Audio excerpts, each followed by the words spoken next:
أشهد أن لا إله إلا الله.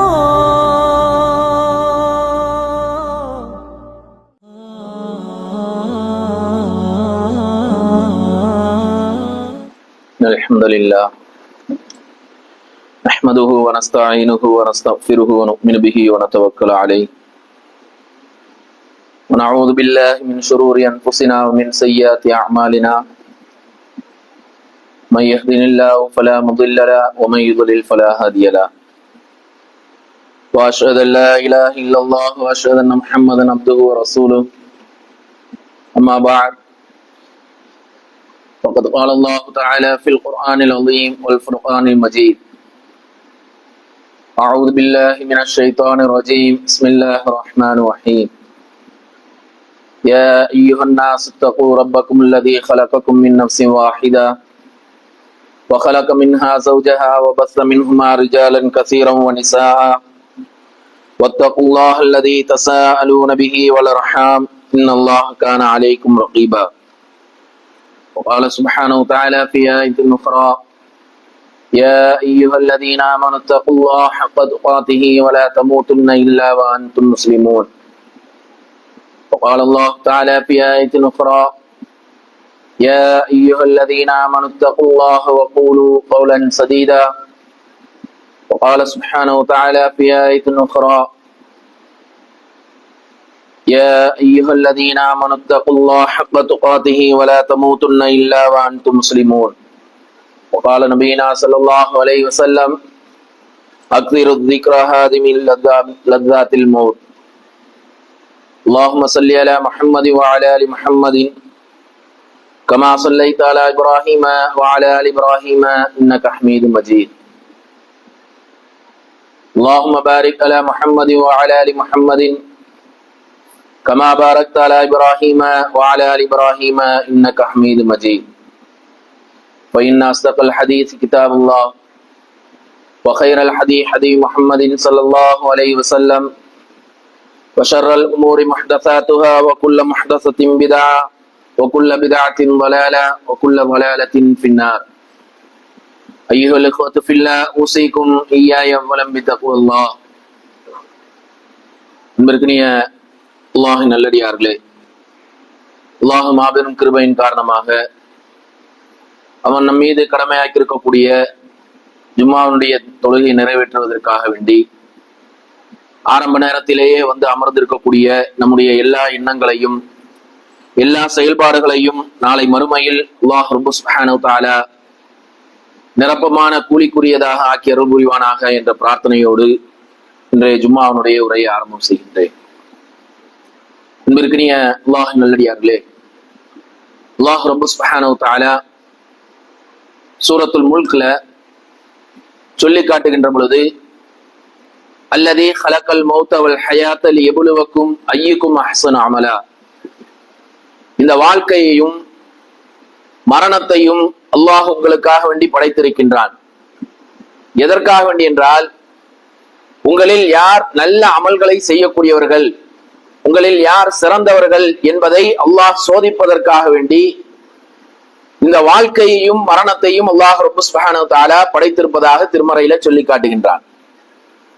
இன்னைக்கு உலகத்துல நாம் என்ன பண்றோம்னு சொன்னா, அல்லாஹ் வழங்கி இருக்கக்கூடிய வாழ்க்கையை சுகபோகமாக எப்படி வாழ முடியுமோ, எந்த விதமான கஷ்டங்களும் இல்லாமல் எந்த விதமான சோதனைகளும் இல்லாமல் என்னுடைய வாழ்க்கை நல்லா இருக்கணும், என்னுடைய குடும்பத்தினுடைய வாழ்க்கை சுபிட்சமா இருக்கணும், என்னுடைய உறவுகள் அவர்களுக்கு எந்த சங்கடங்களும் ஏற்பட்டு விடக்கூடாது என்பதை பார்த்து பார்த்து உலக விஷயத்திலே எல்லா விதமான காரியங்களையும் சரிபடுத்தக்கூடிய எந்த நிலையாக இருந்தாலும் சரி, அந்த நிலையை அடைந்து அதை சரிபடுத்தக்கூடியவர்களாக இருந்து கொண்டிருக்கின்றோம். ஆனால் மறுமையினுடைய வாழ்க்கைக்காக வேண்டிதான் நாம் இந்த உலகத்தில் படைக்கப்பட்டிருக்கின்றோம் என்ற உணர்வு என்ற நோக்கத்தை அறிந்து வைத்திருந்தாலும் கூட, மறுமைக்கான செயல்பாடுகளில் நம்முடைய அமல்கள் எப்படி இருக்கின்றது, நம்முடைய எண்ணங்கள் எப்படி இருக்கின்றது என்பதை பற்றிய ஒரு சிறு சிந்தனையாகத்தான் இன்றைய ஜும்மாவுடைய உரையை அமைத்துக் கொள்ள ஆசைப்படுகின்றேன். அன்பிற்கினி அல்லாஹ் நல்லடியார்களே, அல்லாஹு ரப்பு சுப்ஹானஹு தஆலா நமக்கு மத்தியில் வாழக்கூடிய பல நபர்களை மரணம் அடையக்கூடிய ஒரு சூழ்நிலையை நாம் பார்த்து கொண்டிருக்கின்றோம். மரணத்தை அவர்களுக்கு ஏற்படுத்தக்கூடிய ஒரு நிலையை நாம் பார்க்கின்றோம். அல்லாஹ் அவர்களுக்கு மரணத்தை கொடுக்கின்றான். இந்த மரணங்களுடைய விஷயத்தில் நம்முடைய உள்ளத்தில் நாம் எப்படி இருக்கின்றோம்? மரணத்தை பார்த்தா யாருமே பயப்படாதவங்க இருக்க முடியாது, யாருமே அச்சப்படாதவர்கள் இருக்க முடியாது. அப்படி இருக்கக்கூடிய அந்த மரணம் கூட இன்னைக்கு சமுதாயத்துல எப்படி ஆயிருச்சு தெரியுமா? ஒரு காலகட்டம் இருந்தது, அதாவது மரண செய்தி வரணும்னு சொன்னா, தந்தி வந்ததுன்னு சொன்னா என்ன ஆயிரும், டெலிகிராம் வந்துருச்சுன்னு சொன்னா ஏதோ மரண செய்தி வந்து விட்டதாக உணர்ந்து பதறி எடுத்து ஓடுவாங்க. அந்த தந்தியினுடைய அந்த கடிதத்தை கையில வாங்கும் போதே என்ன ஆயிரும், மரண செய்தி தான் வந்திருக்கு அப்படின்றத புரிஞ்சுக்குவாங்க. வயதில் மூத்தவர்களுக்கு தெரியும். ஆனால் அதற்கு பிறகு ஒரு காலகட்டம் வந்தது. எப்படி? மரண செய்தி மொபைல்ல வந்துட்டு இருந்தது. போன் பண்ணாதான் தெரிய முடியும், போன் பண்ணாதான் தெரிய முடியும். ஆனா இன்னைக்கு என்ன ஆகி போச்சுன்னு சொன்னா, அந்த இரண்டு காலகட்டத்திலையும் நீங்க பாத்தீங்கன்னு சொன்னா, ஏதாவது நமக்கு நெருக்கமானவர்களோ நம்முடைய உறவுகளோ நம்முடைய இரத்த பந்தங்களோ மரணப்பட்டால் மட்டும்தான் அந்த செய்தியை அறியக்கூடியவர்களாக இருந்தோம். ஆனா இன்னைக்கு அப்படி இல்லை. நம்முடைய உறவாக இருந்தாலும் சரி, நம்முடைய இரத்த பந்தங்களாக இருந்தாலும் சரி, இதை தவிர்த்து நம்முடைய நண்பர்கள், நம்முடைய உற்றார் உறவினர்கள், நம்முடைய ஊர் மக்கள், இன்னும் போக இந்த குமரி மாவட்டத்துல எந்த பகுதியில யார் மரணிச்சாலும் உடனே அறியக்கூடிய ஒரு சூழ்நிலையில நாம இன்னைக்கு இருந்துகிட்டு இருக்கோம். பாக்குறோமா இல்லையா? மொபைல்ல எந்த பகுதியில யார் மரணிச்சாலும் ஒரு நாளைக்கு 3 to 5 மரண செய்தியை அறியாமல் நாம் நம்முடைய நாளை கடைந்து செல்வதே கிடையாது. குறைந்தபட்சம் ஒரு செய்தியாவது நாம அறிஞ்சுக்கிட்டு தான் இருக்கிறோம். அப்ப இந்த மரண செய்தி நம்முடைய உள்ளத்துல என்ன தாக்கத்தை ஏற்படுத்துது? இன்னைக்கு நாம பார்க்கிறோம், மரணத்தினுடைய நிலைகளில் நம்முடைய ஈமான், நம்முடைய இறையச்சம், நம்முடைய உள்ளத்தினுடைய எண்ணங்கள் எப்படி இருக்கு தெரியுமா? ஒரு 10 to 20, 25 வயதிற்குள் யாராவது மரணித்து விட்டால் அந்த மரண செய்தியை கேட்டா உள்ள நடுங்குது.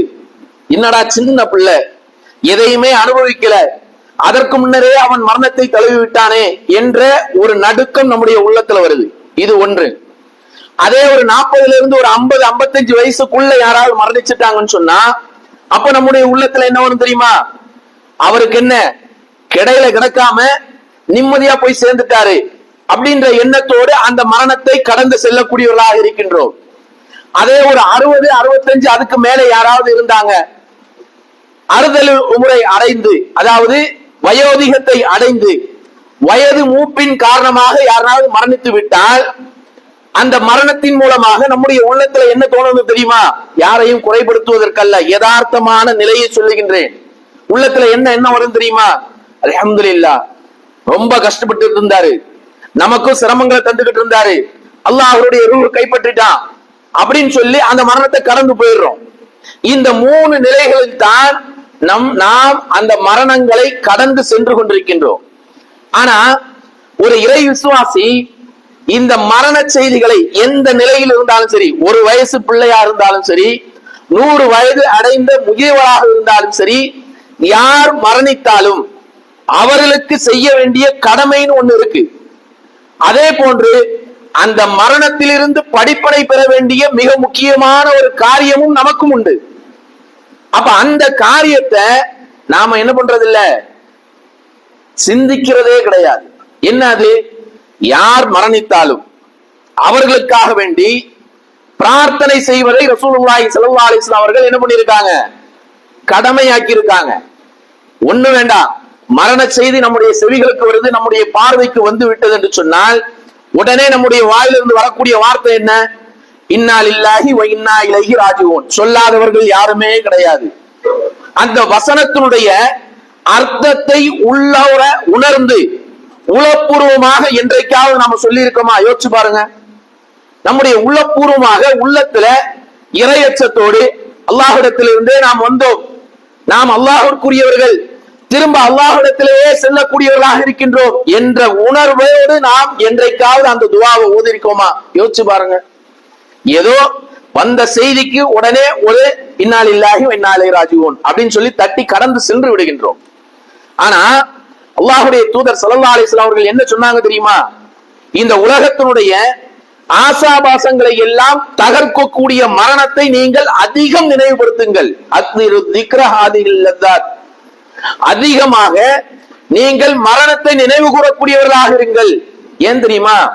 மரணத்தை நாம் நினைவு கூர்ந்தால் நம்முடைய உள்ளத்தில் இறையச்சம் அதிகமாகும், இறை நம்பிக்கை அதிகமாகும், நம்மிடத்தில் இருக்கக்கூடிய தவறான காரியங்கள் எல்லாம் நம்மை விட்டு கடந்து செல்லக்கூடிய ஒரு சூழ்நிலையிலும் நல்ல அமல்களை அதிகம் செய்யக்கூடிய ஒரு ஆர்வம் நம்முடைய உள்ளத்துல ஏற்படும். ஆனா இன்னைக்கு என்ன ஆயிப்போச்சு? மரணத்தையே ஒரு சுகபோகமான ஒரு வாழ்வையை கடந்து செல்வதை போன்று நாம என்ன பண்ணிட்டோம்? மரண செய்தியை செவிமடுத்துக் கொண்டிருக்கின்றோம். இப்படிப்பட்ட நிலையில் தான் நம்முடைய வாழ்க்கையை நாம் வாழ்ந்து கொண்டிருக்கின்றோம். அன்பிற்கினிய அல்லாஹ் நல்லடியார்களே, மரணம் என்பது சாதாரணமானது கிடையாது. நம்மோடு பயணித்தவன், நம்மோடு வாழ்ந்தவன், நமக்கு எல்லா விதமான உதவிகளை செய்தவன், எனக்கு ஒரு கஷ்டம் ஏற்பட்டால் அந்த கஷ்டத்தில் பங்கெடுத்தவன், எனக்கு ஒரு மகிழ்ச்சியான ஒரு தருணம் ஏற்பட்டால் அந்த மகிழ்ச்சியில் பங்கெடுத்தவன் இன்றைக்கு மரணப்பட்டு கிடக்கின்றான். இந்த மரணப்பட்டு கிடக்கக்கூடிய இந்த ஜனாசாவாக கிடக்கக்கூடிய என்னுடைய தந்தையாக இருக்கலாம், தாயாக இருக்கலாம், என்னுடைய உறவுகளாக இருக்கலாம், யாராக வேண்டியும் இருக்கலாம். ஆனால் அந்த உறவுகளுக்காக வேண்டி நாம் செய்யக்கூடிய பிரார்த்தனை இருக்கு தெரியுமா? அந்த பிரார்த்தனை உள்ளச்சத்தோடு உணர்வு பூர்வமாக இருக்க வேண்டும். உள்ளச்சத்தோடு உணர்வு பூர்வமாக இருக்கணும். ஆனா இன்னைக்கு நிலைமை என்ன? எத்தனையோ பிள்ளைகளுக்கு தந்தைக்கு செய்யக்கூடிய பிரார்த்தனை அந்த துஆ தெரியல. அல்லாஹும்ம ஃபிர் லஹு வர்ஹம்ஹு வஆஃபிஹி வஅஃபு அன்ஹு என்று சொல்லப்படக்கூடிய அந்த நீண்ட பிரார்த்தனை இருக்கு தெரியுமா? அந்த பிரார்த்தனை எந்த பிள்ளைகளுக்கும் தெரிவது கிடையாது, அதை அறிவது கிடையாது, அதனுடைய பொருளை உணர்வது கிடையாது. இப்படிப்பட்ட நிலையில் தான் மரணத்தினுடைய அந்த ஜனாசாவை கடந்து சென்று கொண்டிருக்கின்றோம். சாதாரண போக முடியாது. ஏன்னா அந்த மையத்திற்காக வேண்டி நாம் செய்யக்கூடிய பிரார்த்தனை இருக்கு தெரியுமா? அந்த பிரார்த்தனையின் மூலமாக அல்லாஹ் ரப்ப சுப்ஹானஹு வ தஆலா அந்த ஜனாசாக்கு கொடுக்கக்கூடிய சிறப்பு என்ன தெரியுமா? சொர்க்கத்தை கொடுக்கின்றான், சொர்க்கத்தை கொடுக்கின்றான். அல்லாஹ்வுடைய தூதர் ஸல்லல்லாஹு அலைஹி வஸல்லம் அவர்கள் சொல்லி காட்டுகின்றார்கள். என்ன சொல்றாங்கன்னு சொன்னா, அதாவது புகாரியில பதிவு செய்யப்பட்டிருக்கின்றது.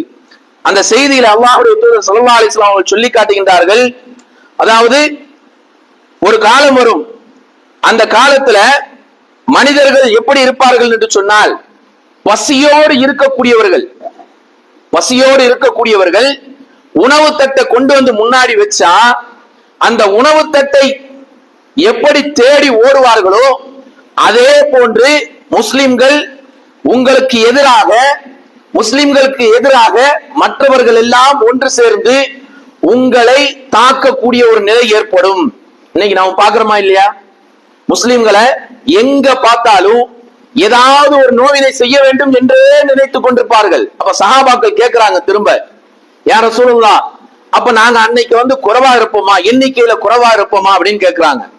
அப்ப ரசூலுல்லாஹி ஸல்லல்லாஹு அலைஹி வஸல்லம் சொன்னாங்க, இல்ல, நீங்க குறைவாக தான் இருக்க மாட்டீர்கள். எப்படி இருப்பீர்கள் என்று சொன்னால், நீங்கள் அந்த நேரத்தில் எண்ணிக்கையில் அதிகமாக இருப்பீர்கள், ஆனால் உங்களுடைய உள்ளத்துல ஒரு எண்ணம் இருக்கும். அந்த எண்ணத்தின் காரணமாக உங்களுடைய ஈமான் பலகீனப்பட்டிருக்கும்.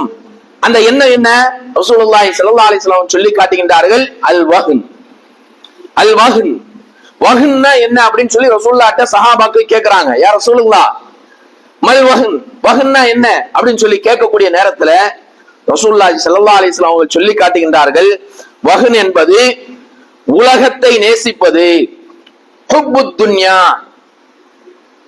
உலகத்தை நேசிப்பது, அதே போன்று மரணத்தை வெறுக்கக்கூடிய ஒரு நிலை. இந்த இரண்டும் யாருடைய உள்ளத்தில் வந்து விடுகின்றதோ, அதுதான் வஹன் என்பதாக ரசூலுல்லாஹி ஸல்லல்லாஹு அலைஹி வஸல்லம் சொல்லி காட்டுகின்றார்கள். இன்னைக்கு பாருங்க, உலகத்தை அதிகமாக நேசிக்கிறோம். நம்முடைய பெற்றோர்கள் மரணப்பட்டிருக்கக்கூடிய நேரத்துல அந்த பெற்றோருக்கு செய்ய வேண்டிய பிரார்த்தனையை விட அந்த பெற்றோர் சம்பாதித்து வைத்திருக்கக்கூடிய செல்வம் எவ்வளவு, அவருடைய சொத்து எவ்வளவு, அவருக்கு பேங்க் பேலன்ஸ் எவ்வளவு இருக்கு, இதைத்தான் சிந்திக்கக்கூடியவர்களாக இவர் சொத்தெல்லாம் எங்க வாங்கி போட்டிருக்காரு, இவர் எங்க அட்வான்ஸ் கொடுத்திருக்கிறாரு, எதற்கு பேமெண்ட் பண்ணிருக்காரு, இப்படியே யோசித்திருக்கக்கூடிய நிலையில் தான் அந்த ஜனாசாவை கடந்து செல்லக்கூடியவர்களாக நாம் இருந்து கொண்டிருக்கின்றோம்.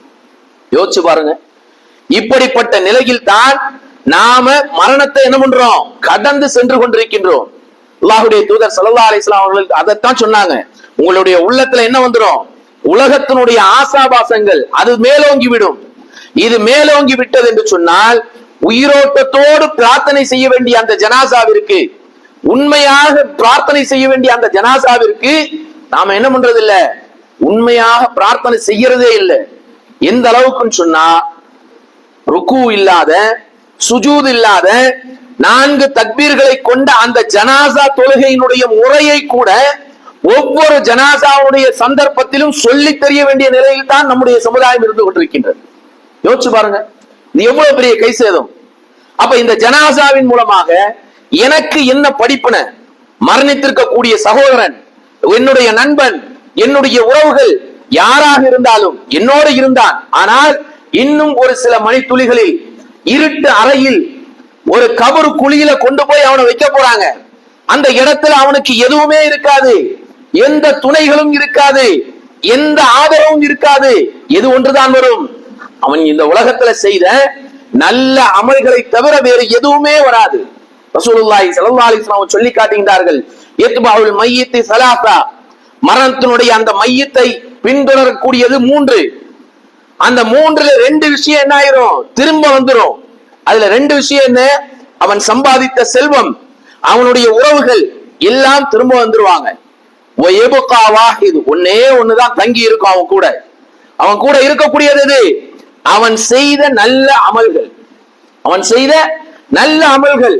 அப்ப இந்த உலகத்துல வாழுகின்ற பொழுது நம்முடைய சகோதரன் மரணிச்சிருக்கிறான், குழியில வைக்க போறாங்க, அங்க மலக்குமார்கள் வந்து விசாரிப்பார்கள் என்பதை உணர்ந்திருக்கிறோம். என்னென்ன கேள்வி கேட்பாங்கன்னு தெரியும். எல்லாவற்றையும் அறிந்து அவனுடைய உறுதித்தன்மைக்காக வேண்டி, அவருடைய ஸ்திரத்தன்மைக்காக வேண்டி, அவருடைய மகபிரத்துக்காக வேண்டி எந்த அளவிற்கு நாம் உள்ளம் உருகி பிரார்த்தனை செய்திருக்கின்றோம். யோசிச்சு பாருங்க. நம்முடைய நெருக்கமான சொந்தங்களாக இருந்தால் ஒரு சொட்டு கண்ணீர் அதிகமா போகும், அவ்வளவுதான், அதற்கு மேல ஒண்ணுமே இல்லை. ஆனா அல்லாஹ்வுடைய தூதர் ஸல்லல்லாஹு அலைஹி வஸல்லம் அவர்கள் சொல்லி காட்டுகின்றார்கள். என்ன சொன்னாங்க தெரியுமா, நீங்கள் மரணப்பட்டிருக்கக்கூடிய அந்த ஜனாசா, அந்த ஜனாசாவுக்கு கிடைக்கக்கூடிய சிறப்பு என்ன தெரியுமா, ஜனாசாவுடைய அந்த மையத்திற்காக வேண்டி தொழக்கூடிய அந்த மக்கள் இருக்காங்க தெரியுமா, அந்த மக்களில் 40 நபர்கள், எப்படிப்பட்டவர்கள், 40 நபர்கள். அல்லாஹ்வுடைய தூதர் ஸல்லல்லாஹு அலைஹி வஸல்லம் சொல்லி காட்டுகின்றார்கள், மாமின் ரஜுலின் முஸ்லிமின் யமூத், ஒரு முஸ்லிமான ஒரு இறை விசுவாசி மரணப்பட்டு விட்டால், அவர் மரணித்து விட்டால், ஃபயகூமு அலா ஜனாஸத்தின், அவருடைய ஜனாஸா அவனுடைய தொழுகையில 40 ரஜுலன், 40 நபர்கள் அந்த ஜனாஸா தொழுகையில் அவருக்காக வேண்டி ஜனாஸா தொழுகையில கலந்துக்கிட்டா எப்படிப்பட்ட நிலையில இருக்கிற அந்த 40 நபர்கள், அல்லாஹ்வுடைய தூதர் ஸல்லல்லாஹு அலைஹி வஸல்லம் சொல்றாங்க, என்ன சொல்றாங்க, லா யுஷ்ரிகூன பில்லாஹி ஷையா, இணை வைப்பே இல்லாத, ஏகத்துவத்தை ஏற்றுக்கொண்ட, அல்லாஹ்வை மட்டுமே வணங்கக்கூடிய, அல்லாஹ்விடத்தில் மட்டுமே பிரார்த்தனை செய்யக்கூடிய 40 நபர்கள் அந்த ஜனாசா தொழுகையில அந்த மையத்திற்காக வேண்டி தொழுது பிரார்த்தனை செய்தால் அவருக்கு கிடைக்கக்கூடிய என்ன தெரியுமா, இல்லா ஷஃபாஹுமுல்லாஹு ஃபீ, இவருடைய ஷஃபாத்தை அல்லாஹ் கண்டிப்பாக அங்கீகரிக்கின்றான். எவ்வளவு பெரிய விஷயம். நாம போய் ஒரு ஜனாசா தொழுகையில நிக்கிறோம்னு சொன்னா, என்னுடைய பிரார்த்தனை, இந்த மையத்திற்காக வேண்டி நான் தொழக்கூடிய இந்த தொழுகையில் நான் செய்யக்கூடிய பிரார்த்தனை இவருக்கு பயனளிக்கும் என்ற எண்ணத்தோடு எத்தனை நபர்கள் போய் நின்று தொழுதிருக்கோம். யோசிச்சு பாருங்க, எத்தனை நபர்கள் தொழுதிருக்கோம். அந்த தொழுகையை தொழக்கூடிய நேரத்துல இதே போன்ற ஒரு நிலையில் நானும் படுத்திருப்பேன், நானும் மையத்தாக ஆகியிருப்பேன். எனக்காக வேண்டியும் ஒரு 40 நபர்களை நான் சம்பாதிக்க வேண்டும், 40 நபர்கள் எனக்கும் பிரார்த்தனை செய்ய வேண்டும் என்ற எண்ணத்துல நாம என்னைக்காவது இந்த உலகத்துல வாழ்ந்துகிட்டு இருக்கோமா? யோசிச்சு பாருங்க. எத்தனை நபர்கள், எத்தனை நண்பர்கள், எத்தனை உறவுகள் தவறிலே உழந்து கொண்டிருக்கக்கூடிய நேரத்துல அந்த தவறை எடுத்து சொல்வதற்கு கூட தயங்கிக் கொண்டு எந்த விதமான சஞ்சலமும் இல்லாமல் அந்த தவறுகளோடு சேர்ந்து வாழக்கூடிய நிலையில் தான் நாம் இருந்து கொண்டிருக்கோம். யோசிச்சு பாருங்க. என்னுடைய உறவு, என்னுடைய நண்பன், அவன் மரணப்பட்டிருக்கின்றான், அவனுக்காக வேண்டி யா அல்லாஹ் இவனுடைய பாவத்தை மன்னித்து விடு என்று கேட்கக்கூடிய நேரத்துல நாம இறை விசுவாசியாக என்னுடைய ஈமான், என்னுடைய இறையச்சம் இறைவனுக்கிடத்தில் அங்கீகரிக்கப்படக்கூடியதாக இருந்தது என்று சொன்னால் அந்த ஜனாசாவிற்காக வேண்டி கேட்கக்கூடிய பிரார்த்தனை என்னாகும்? அங்கீகரிக்கப்படும். ஆனா இன்னைக்கு நிலைமை என்ன? ஜனாசா தொழுகையில போய் கலந்து கொள்ளக்கூடிய நேரத்துல கூட அங்கேயும் குடும்ப விஷயங்களையும் பரஸ்பரம் நலம் விசாரிக்கக்கூடியதையும் அரட்டை அடிப்பதையும் கேலி பேசுவதையும் தான் அதிகமாக சமுதாயத்துல பார்க்க முடியுது. பார்க்கிறோமா இல்லையா? யதார்த்தமான நிலை. கபர்ல இருந்துகிட்டு அடக்கம் செய்திருப்பான், அடக்கம் செய்து கொண்டிருப்பார்கள். அவருடைய தோழரை, நண்பரை, உறவுகளை குழியில் இறக்கி கொண்டிருப்பார்கள், பேசிக் கொண்டிருப்போம். யோசிச்சு பாருங்க, எவ்வளவு மோசமான எண்ணம் உடையவர்களாக இருந்து கொண்டிருக்கின்றோம். நம்முடைய இறையச்சம், இறைவிடத்தில் அவர் போயிருக்காரு, நாளைக்கு எனக்கும் இந்த நிலை ஏற்படும் என்ற பயம் இருந்தது என்று சொன்னால் என்னுடைய வாழ்க்கை எப்ப முடியும் தெரியாது. என்னுடைய உறவு மரணித்து விட்டது, ஜனாசாவாக கிடத்தப்பட்டிருக்கின்றது, குழியில் இறக்கப்படுகின்றது. இதை பார்த்ததுக்கு பிறகும் கூட நம்முடைய உள்ளத்திலிருந்து எடுக்கப்பட வேண்டிய குரோதங்கள் எடுக்கப்படுவதில்லை, எடுக்கப்பட வேண்டிய பகைமை எடுக்கப்படுவதில்லை, தடுக்கப்பட வேண்டிய தீமைகள் தடுக்கப்படுவதில்லை.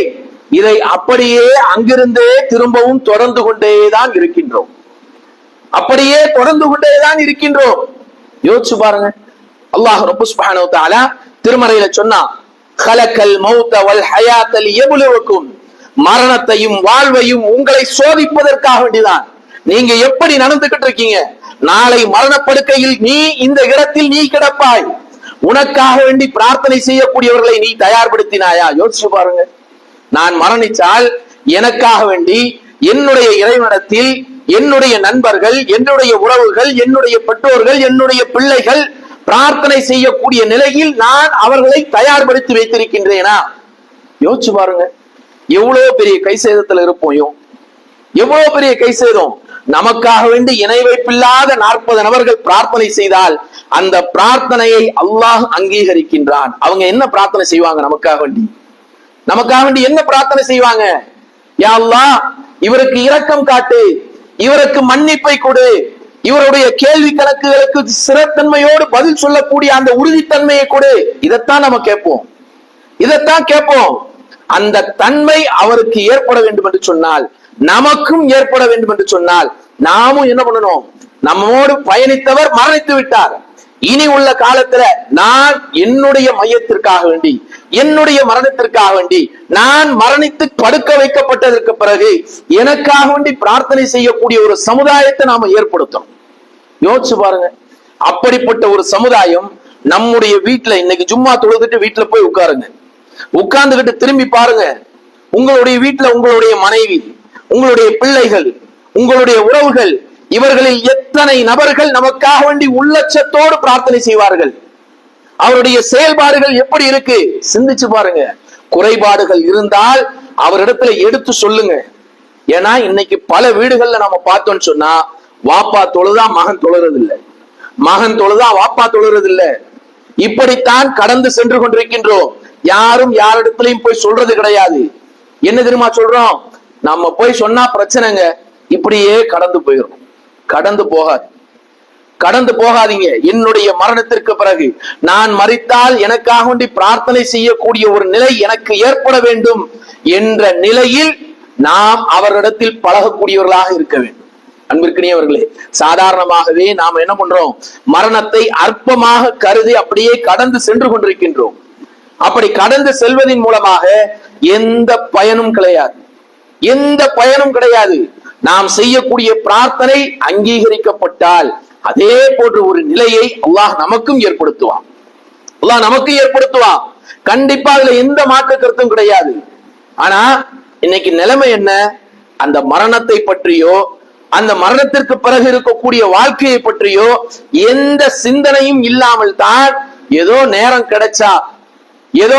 கிடைச்சா நமக்கு சௌரியம் ஏற்பட்டால் இபாதத்துக்களை செய்யக்கூடிய நிலையில் தான் இந்த உலகத்துல நாம வாழ்ந்துகிட்டு இருக்கோம். அதற்கு பெரிய உதாரணம் சொல்ல வேண்டிய அவசியமே கிடையாது. இந்த ஜும்மாவுடைய தொழுகை எடுத்து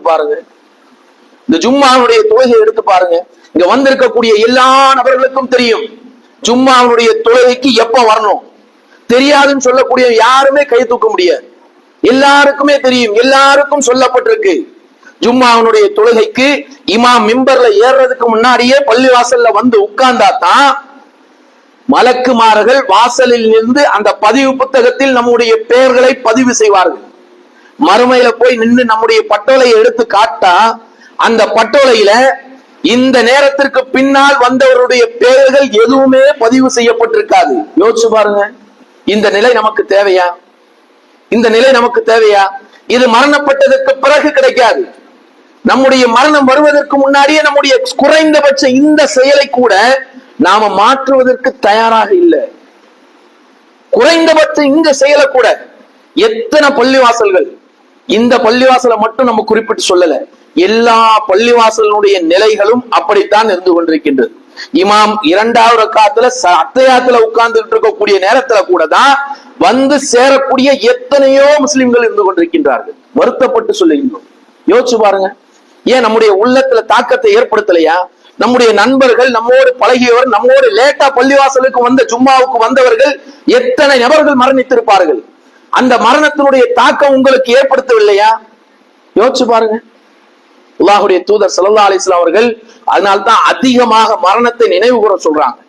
ஒவ்வொரு அமல்களிலும் தொய்வு ஏற்பட்டது என்று சொன்னால் அந்த தொய்வை போக்கக்கூடிய ஒரு மிகப்பெரிய ஒரு ஆயுதம் என்ன?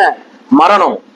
எந்த நேரத்திலும் நான் மரணித்து விடுவேன், எந்த நேரத்திலும் என்னுடைய உயிர் கைப்பற்றப்பட்டு விடலாம் என்ற எண்ணம், பயம், அச்சம் இருந்தது என்று சொன்னால் கொடுத்திருக்கக்கூடிய வாழ்க்கையில எவ்வளவு நன்மை செய்ய முடியுமோ, எவ்வளவு இபாதத்துக்கள் செய்ய முடியுமோ கண்டிப்பாக செய்வதற்கு நாம் என்ன பண்ண மாட்டோம்? தவற விடவே மாட்டோம். அதை கண்டிப்பாக செய்திருப்போம். அதுல எந்த மாற்று கருத்தும் கிடையாது. ஆனா நம்முடைய வாழ்க்கையில நாம எப்படி வாழ்ந்துகிட்டு இருக்கோம் தெரியுமா? அல்லாஹ் ரப்ப சுப்ஹானஹு வ தஆலா தன்னுடைய திருமறையில் ஒரு அத்தியாயத்தையே சொல்லி காட்டினான். அல்ஹாக்குமுத் தகாசுர் ஹத்தா ஸுர்துமுல் மகாபிர். எல்லாருக்கும் மனனம் செய்த அந்த வசனம், இந்த அத்தியாயம் யாருடைய உள்ளத்திலும் இல்லாமல் இல்லை. எல்லாரும் மனப்பாடம் பண்ணிருக்கோம். என்ன அர்த்தம் தெரியுமா? அல்ஹாக்குமுத் தகாசுர். மனிதன் செல்வத்தை தேடி ஓடிக்கிட்டே இருக்கான், உலக ஆசாபாசங்களை தேடி ஓடிக்கிட்டே இருக்கிறான். எதுவரை? ஹத்தா ஸுர்துமுல் மகாபிர். கபரை சென்று அடைகின்ற வரை, மரணத்தை அடைகின்ற வரை அவன் போறது எங்கத்தான் போறான்? செல்வத்தை தேடியே ஓடிக்கிட்டு இருக்கான். யோசிச்சு பாருங்க, இப்படி செல்வத்தை தேடி தேடி தேடி தேடி தேடி என்னத்தை கொண்டு போறோம்? நம்முடைய குழியில நம்மோடு வரக்கூடிய செயல்பாடுகள் மட்டும்தான் நம்மிடத்துல வரப்போகுது. நம்முடைய அமல்கள் மட்டும்தான் நம்ம கூட வந்து உட்கார போகுது. வேற எதுவும், நாம சம்பாதித்த எதுவும் நம்மோடு வரப்போவது கிடையாது. ஆகவே மரணத்தை அதிகமாக சிந்தித்து நம்முடைய உள்ளத்துல யாரும் யாரையும் குற்றம் சொல்ல வேண்டிய அவசியம் இல்லை.